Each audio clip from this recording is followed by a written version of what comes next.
Dreadball Kickoff.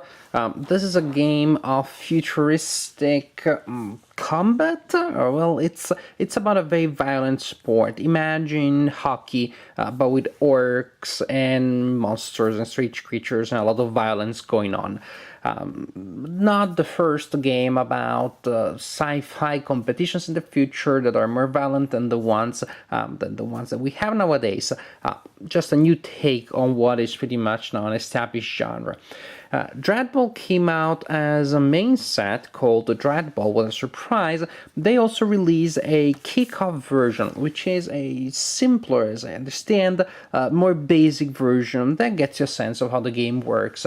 I haven't seen that set, but it seems to me that from what I've read that the other set has more rules, cards, a longer manual, more options. Here you really get the basic mechanics, you get to be exposed to the general idea, and if you like it, I guess then you can expand the game and try with the full game. But calling that one full game does not do this one justice, because this is a full game in its own right. You only get 2 teams, so less variety there, and less rules, as I said, but as in any basic game, as opposed to the quote-unquote advanced game, this is a perfectly playable game of its own. The manual is not long at all. It is some 21 pages, of which the last 2 are with our stats of the various teams. But again, you only get these 2 teams in this set. Would have been nice to have a player aid with the stats of the teams, but you can make a photocopy and then laminate it or whatever. You can just keep the rulebook open on your table. As you can see, teams are made of different types of players, and different teams may have different compositions. For example, the big orcs do not have strikers, but as you can imagine, they are pretty strong and they're pretty violent, and they don't have as much finesse as other teams. This team here is more like your standard team of humans that can do a little bit of everything.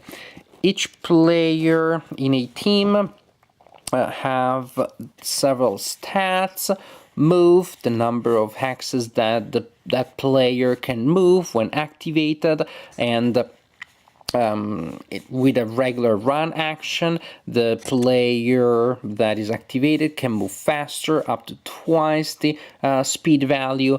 If respects an orientation limit. Yes, orientation matters here, but if your model moves only by 60 degrees per hex, so you kind of keep the same orientation, then you can move up to twice the speed. Then you have strength, speed, which is used for speed tests, skill, armor, which is used when bad stuff happens, to see if your armor stays intact, and then the composition of your starting team. You really need to keep these stats handy, even though, as you can see, there are many numbers. It's pretty easy to remember what your characters do, especially if you have these guys that pretty much have the same stats on all of their characteristics and all of the players. Still, different players play differently because they have different bonuses in different situations based on what they're trying to do. To avoid confusion, in this video I'm going to talk about players. When I talk about players, I'm going to refer to the miniatures that are in the game and that you maneuver, and I'm going to refer to players as the human players. I know it's not a very good distinction, but I think that's what I'll use. I know it's not even a distinction at all. Okay, fine. I'm gonna talk about players as the human players, the players that are outside of the game, that move the miniatures, and I'm gonna talk about these little guys as the miniatures. Speaking of, this is a game released by Mantic, and Mantic Games, as you may know, specializes in miniatures. Sometimes my impression is that they come up with the miniatures first, and then they figure out a game around those miniatures. which is a bad thing, is a good thing. I don't know. It just depends, I believe, on the focus of your gaming experience. The miniatures are really nice. There's no doubt about it. They are beautiful, especially if they are beautifully painted and assembled, as you see here. Not maybe that it wasn't me doing this, making these miniatures look so good. These were assembled and painted for me by Garden Ninja Studios, which I want to thank in this video. Here we have the humans. Let me see if I can give you more detail. Yeah, because I believe that the miniatures are a really important aspect. If you get this game, probably you will want your miniatures to look nice. And these miniatures should look nice, don't they? And as it happens so often, however, the monsters are just more interesting. Monsters are just more interesting than the normal, quote-unquote, heroes, than normal humans. Yeah, we have these sort of little nasty, annoying goblins type of creatures. And then, what really are the protagonists on the board? The big orcs. These guys really look impressive. They are the real visual protagonists of the stories. I like their miniatures very, very much. I like all the miniatures, really. And I have to tell you, not for the first time, when I play a game by Mantic, I like the miniatures just a little bit better than the game itself. The game is sort of like hockey with monsters, as I said earlier. This is the field, represented, as you can see, by a grid of hexes. This is the area where the ball is thrown in at the beginning of the game. It is just moves along this line here as the two teams stay on the two sides of these two solid white lines. Those lines indicate the starting areas. What you're trying to do is to get the ball in scoring areas, and the scoring areas are represented, well, for the team that starts on this side, by these hexes here. As you can see, they're a little darker than the orange hexes around them, and for the other team, these white hexes are the scoring hexes. However, in order to score a point, you need to send the ball there only from within one of the other hexes that have been highlighted. So this is the scoring area there from which getting the ball into hex counts as a point. Also, some hexes are highlighted, and they're the ones directly opposite to the scoring hex within the scoring area. Those are hexes from where it's particularly hard to score a point, and therefore you get a bonus if you do score a point there. Players have 5 action tokens per turn, and you spend an action token when you activate one of your models. When you activate one of your models, the model can move, can perform other actions, can perform free actions, but pretty much in order to perform anything, you have to roll dice. Yeah, pretty much with the exception of running and sprinting. You have a set of dice for each player, and then you have some extra dice which are used as coaching dice. Those are extra dice that you can add to a test by spending them. You start with some of those dice at the beginning of the game, and then you can spend them throughout the game. Now let me show you with a little bit of visual aid the dice roll concept, because really it is central. It is central to the game. You have, in many cases, dice tests that you need to take. The way in which the dice tests are described is by a number that represents the number of dice to roll. That can be modified by bonuses or other factors, other modifiers, and that is the only thing that is modified in the test. It's not the number to hit that can be modified. You simply get more dice or less dice depending on the circumstances. Of course, the more dice you roll, the better it is, the more chances you have to pass the test. Then the number of dice that you roll well, you roll them, you get the result, and the result will be checked against the game value of the test that you're trying to pass.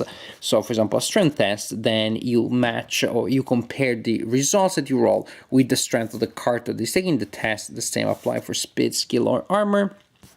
And then the target number is the successful number of dice rolls that you need to achieve to pass the test. For example, if the number is 1, then you roll whatever number of dice you have, you match the result with the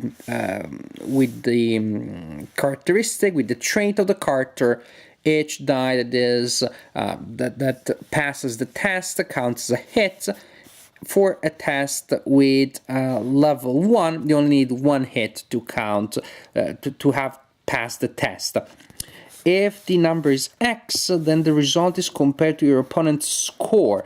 That is, both players take a test and you see who won. And then there is another strange thing here. If the number is 1, 2, 3, then the first attempt in a player's action needs a 1. Each subsequent attempt in the same action needs 1 more. That is, it becomes increasingly hard if you don't get it at the right, at the first attempt.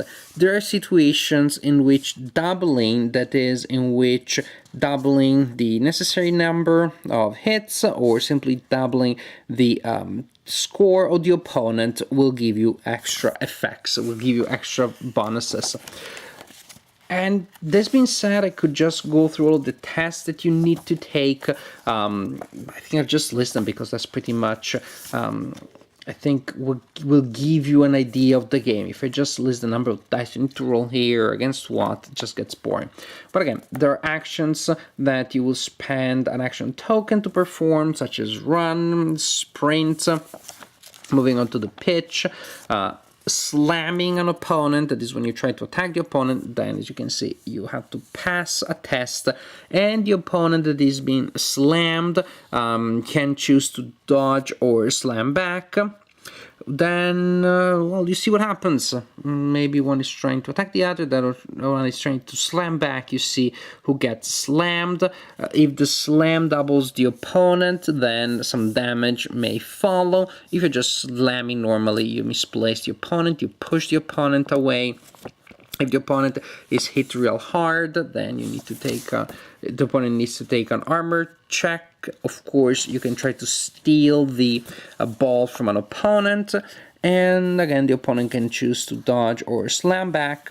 As you can see, different actions have different tests. For example, to slam, it is a 3 dice strength test where you need to match the skill of the opponent. A 3 steal is a 3 dice speed test. Again, you have slam back, dodge. Different modifiers that apply to different situations. For example, strikers are good at stealing, they get an extra die, as opposed to guards are good at hitting, and they get an extra die when they are trying to slam the opponent. Throwing, you throw the ball, you can try also to throw a strike. Well, if you try to do that, your character may fall, then the character needs to stand up, there's a procedure for that. And then free actions, one is a dash, when you're trying to move an extra hex, which may be dangerous, you need to take a test. If you succeed, then you get to move an extra hex. If you fail, then you fall over and you lose the ball. If you had the ball. Evade is something that you need to do if you are moving close to an opponent, you are within the threatening area of the opponent, that is the 3 frontal axis of the opponent, then you need to evade to be able to keep moving, otherwise you fall. These are the generalized idea. Turn after turn, the players spend action tokens to activate their models. They hit each other, they move around, and they try to score points. It's pretty much a basic sports game with a cool theme and nice miniatures. The flow of the game, however, I did not exactly fall in love with it. Even though you will become familiar with all the tests that you need to take, and it's great to have many options, somehow something kept feeling very fiddly to me. I kept feeling cold. I saw the miniatures, I saw the movement, I saw the ball. Somehow I couldn't quite see the action emerging as a fluid experience out of all these mechanics. This one again, it seemed to me almost like a game that came out of well, miniatures first and then rules around those miniatures. We had these cool miniatures, let's make a game out of it. I'm being incredibly unfair because I know this is not how the game was designed. I hope it wasn't. Sometimes it just feels that way. Some of these mechanics feel a little cold. And again, it may be unfair here without really meaning to, simply because this is the basic version. And the basic version will certainly, I'm sure that it is made more complex, more subtle, with more nuances in the advanced game, which actually should be the full game. However, when you get the introductory set, the thing that you're supposed to do after you try and play the introductory set a couple of times is to be dying of desire, burning desire to purchase the full game, to get expansion, to expand the game. That happened to me with a lot of games. I didn't really get that sense here. I played it, it was fine, I didn't feel like I wasted my time, I didn't fall in love with it, I don't feel any particular desire to expand the game. I'm sure the game has more potentials, but at least in my heart, it kind of failed to give me that desire to go further, to see more, to play more. It's a fine game, it's a good game, nothing too bad about it, but for the fact that you really roll the dice so much, and for the fact that somehow the game felt cold to me. Not a bad game, not my favorite game.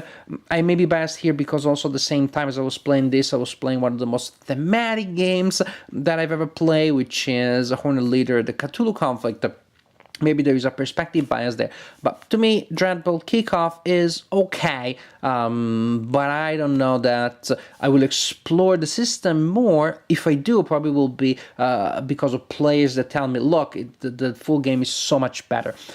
If I keep exploring the Dreadball universe, it is not because of what the basic system showed me, which to me is overall a flaw in the design. But by all means, if you do not want to start from the full game, you want to learn the game little by little, bite by bite, and maybe you don't want to invest the money to purchase the full game, then this could be a good starting point.